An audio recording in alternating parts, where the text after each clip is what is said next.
All right, now we're getting to some more interesting teams. What's up? It's Pikel with League of Items, and in this video, we're going to take a look at Mad Lions, who surprisingly missed out on playoffs.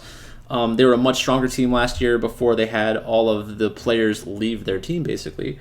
Humanoid left. He went to Fnatic. Fnatic's playing better than Mad Lions. Carzzy went to Vitality. Vitality's playing better than Mad Lions. But with that being said, I don't think that Mad Lions is very far away from being competitive again. I think that part of the problem this year, this split, was that they didn't have an AD carry who was very good at Jinx Aphelios.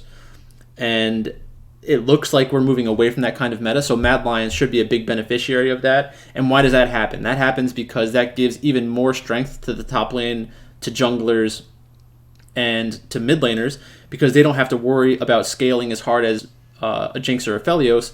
They just need to be able to kill the utility AD carry, so a higher percentage of damage is going to come from the top half of the map next split, I would assume.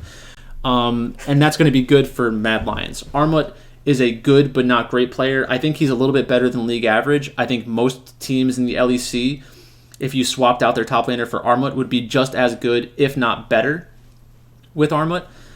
He's probably overrated at this point, meaning that a lot of people say that he's a great top laner. He's not a great top laner, especially when you compare him to players around the world. But in the LEC specifically, like I said, he's better than average. He's a little bit better than league average, which is a compliment. It might not sound like a compliment, but it is.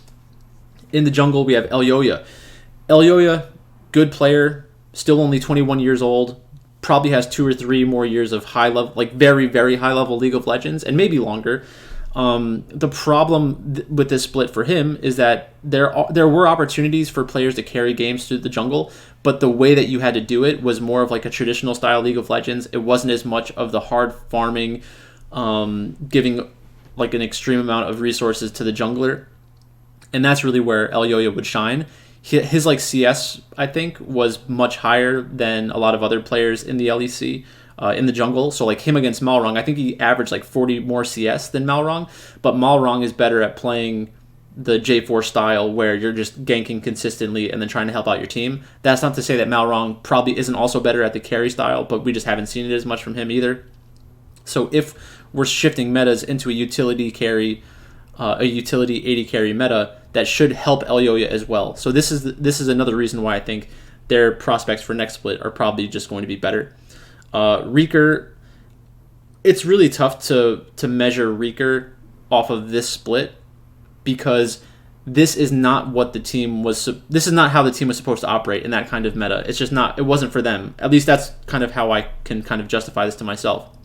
So Reeker, I'm willing to give him a pass and say that he's league average at worst. Unforgiven, on the other hand, he might not be good enough to play in the LEC. Maybe he's a utility AD carry. That would be very good for Mad Lions if that's the case, because his importance for the team would be lower. The drafting would be a lot easier in a utility AD carry meta because you're not thinking to yourself, we need to put additional resources in the bot lane because at that 25-minute mark, we need him to be the most important player on the map. That just doesn't seem like the kind of player that Unforgiven is. There were some points during the season where I was pretty critical of Unforgiven. I think there were some pathing mistakes either before or after team fights that were just kind of insane and just looked like not a professional player. And that's obviously very harsh criticism, but it's important to make note of those things because if it's consistent, like if we see that throughout next split where he's just making these crazy like pathing mistakes, where he's separated from his team, dies, and then the other team gets like a team fight win and a Baron. Like those kinds of things are unforgivable. And that is a pun that I didn't mean to make until I made it. And then we have Kaiser. Kaiser's good enough. We know that Kaiser's good enough. So Armut's good enough. Elyoya's good enough. Kaiser's good enough.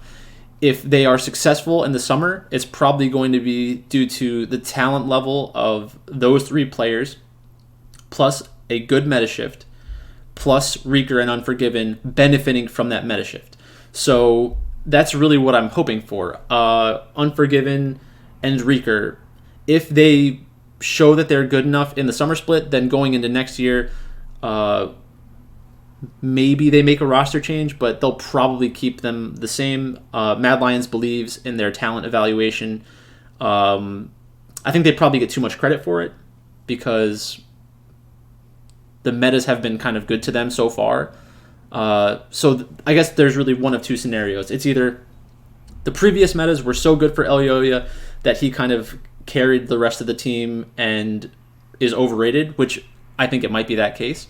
Or this meta was specifically bad for Mad Lions because Reeker and Unforgiven couldn't play the best champions to the highest levels, and neither could Elyoya really. He played a lot of the popular champions, but they weren't champions that fit his playstyle that the team requires in order for them to be good and winning games, making playoffs, etc. I know there are a lot of Mad Lions fans, well, more like Sad Lions.